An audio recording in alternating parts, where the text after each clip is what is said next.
இவன் என்ன பார்த்ததுமே தப்பிக்க நினைச்சிருக்கான். புடிச்சிட்டேன். மேடம், இவ இன்டர்நேஷனல் லெவல்ல தேடப்படுற முக்கிய குற்றவாளி மேடம். போலீஸ் கிட்ட மாட்டாம எஸ்கேப் ஆயிட்டே இருந்தா. இன்னைக்கு மாட்டிக்கிட்டான். இவனால எத்தனை பொண்ணுங்களோட வாழ்க்கை சீரழிஞ்சிருக்கும். எத்தனை பொண்ணுங்க உசுர விட்டாங்களோ தெரியல. இவனுங்கெல்லாம் தன்னுடைய பணபலம் அரசியல் பலத்தால வெளியில வந்துருவாங்க சார். இவங்களுக்கு எதிராக சாட்சி சொல்ல நீங்க எங்க கூப்பிட்டாலும் நான் வருவேன் சார். இவங்களுக்கு எல்லாம் தூக்கு தண்டனை வாங்கி கொடுத்தாலும் அதுல தப்பிக்கவே விடக்கூடாது. தப்பிக்க விட மாட்டேன் மேடம். இவ்வளவு காலமா போலீஸ் கண்ணிலே மண்ணை தூக்கிட்டு இருந்தான். இப்ப சிக்கிட்டான்ல. உங்க பேரை நான் அவார்டுக்கு ரெக்கமெண்ட் பண்றேன் மேடம். இல்ல சார், இது என்னோட தனிப்பட்ட முயற்சி கிடையாது. என்னோட ஹஸ்பண்ட் கிட்ட அரவிந்த க்ளோஸா வாட்ச் பண்ணுங்கன்னு சொன்னேன். அவர்தான் குமாருங்கிற எலக்ட்ரீஷியனை வச்சு அவரை வீட்டுக்குள்ள அனுப்பி கேமராவை பிக்ஸ் பண்ணி வச்சிருக்காரு. அது மூலமா தான் எல்லாருடைய வாக்குமூலமும் கிடைச்சது. சார், உங்களுக்கு வாழ்த்துக்கள் சார். ஏய் வாடா கான்ஸ்டபிள், எல்லாரும் இழுத்துட்டு போங்க. ராஸ்கல். ஏய் வாடா, பொண்ணுங்க வாழ்க்கையை சீரழிக்கிறியா நீ?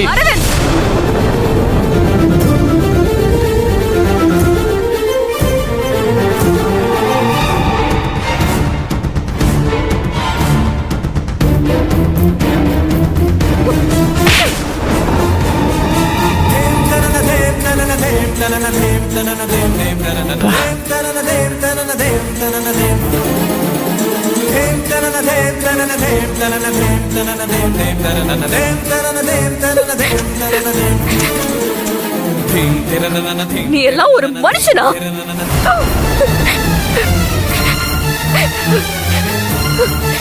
ஏய் வாடா.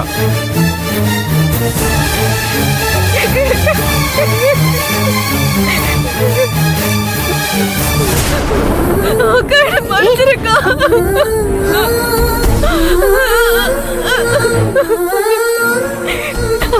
மனுஷருக்கா நான் தப்பு பண்ணிட்டு இருக்கா.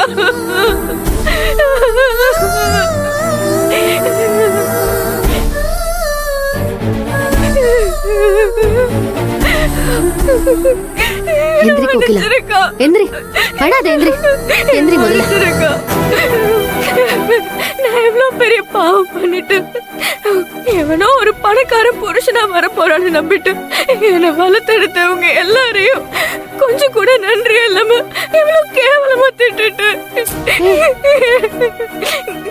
உன்கிட்ட மன்னிப்பு கேக்குற தகுதி கூட எனக்கு இல்லக்கா. என் கண்ணீரால உன் பாதத்தை கழுவனாலும் என் பாவம் தீராதுக்கா. என்ன பேசுற? எனக்கு நீங்க ரெண்டு பேருமே குழந்தைங்க மாதிரிதான். வசதி வாய்ப்பை பார்த்ததும் மனுஷங்களோட புத்தி மாறுறது கொஞ்சம் சகஜம்தான். அதனால நீ பண்ணதெல்லாம் நான் தப்பாவே எடுத்துக்கல. எப்படியோ பெரிய ஆபத்துல இருந்து உன்னை நாங்க காப்பாத்திட்டோம். அந்த நிம்மதிதான் எனக்கும் மாமாவுக்கும்.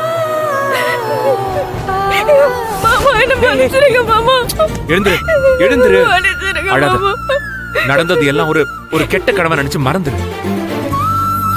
இன்னில இருந்து புதுசா பிறந்திருக்கோன்னு நம்பிக்கையோட லைஃப ஸ்டார்ட் பண்ண. சரியா?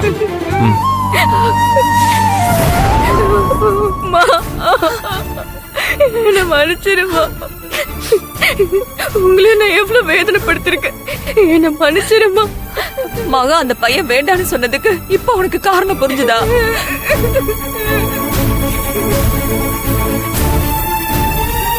இந்த கல்யாணம் மட்டும் நடந்திருந்தா என்ன ஆயிருக்கும்? என் பொண்ணோட வாழ்க்கை நாசம் ஆயிருக்கும்.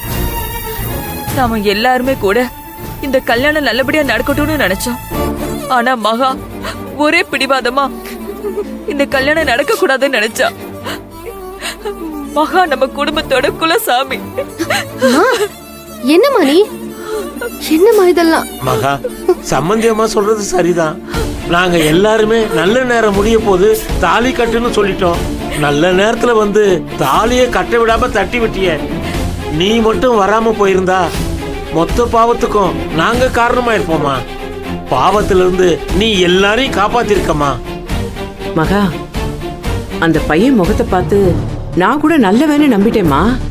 ஆனா அவன் இவ்வளவு பெரிய ஃப்ராடுன்னு நீ எப்படிமா கண்டுபிடிச்ச? முதல்ல அவன் தப்பானவன் மட்டும்தான் தோணுச்சு. ஆனா அவன் இவ்ளோ பெரிய கிரிமினலா இருப்பான்னு எனக்கு சந்தேகம் வந்ததுக்கு வெண்ணிலா அண்ணிதான் காரணம். ஏய் என்னது நானா? என்ன ஏன் மேல பழி போடுற? எனக்கெல்லாம் இத பத்தி ஒண்ணுமே தெரியாது. அண்ணி, நான் உங்களை பாராட்டி தான் பேசுறேன்.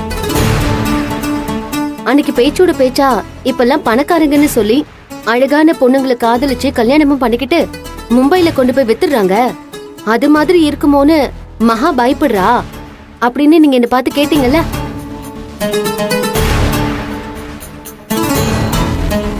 அந்த நொடிதான் ஒருவேளை அண்ணி சொன்ன மாதிரி ஏன் இருக்க கூடாதுன்னு யோசிச்சேன். அதனாலதான் அவங்கள பிடிக்கிறதுக்கு நீங்க கொடுத்த யோசனையும் ஒரு காரணமா இருந்துச்சு. ரொம்ப தேங்க்ஸ் அண்ணி.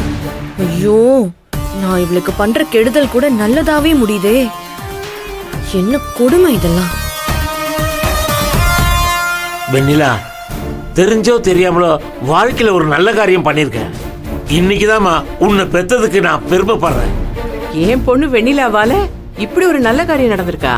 இன்னைக்கு தாண்டி உன்னை நினைச்சு நான் சந்தோஷப்படுறேன். வீட்டுக்கு போனதும் முதல்ல உனக்கு திஷ்டி சுத்தி போடணும்.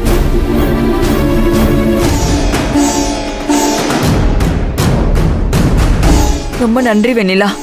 இன்னைக்கு நடந்த சம்பவத்தை வச்சு எல்லாரும் தெரிஞ்சுக்க வேண்டிய ஒரு விஷயம் இருக்கு.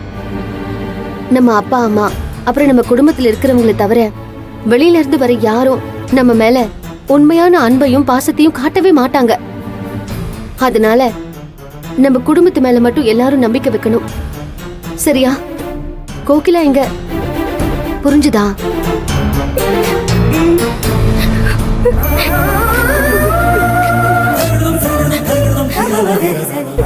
ஓகேக்கா.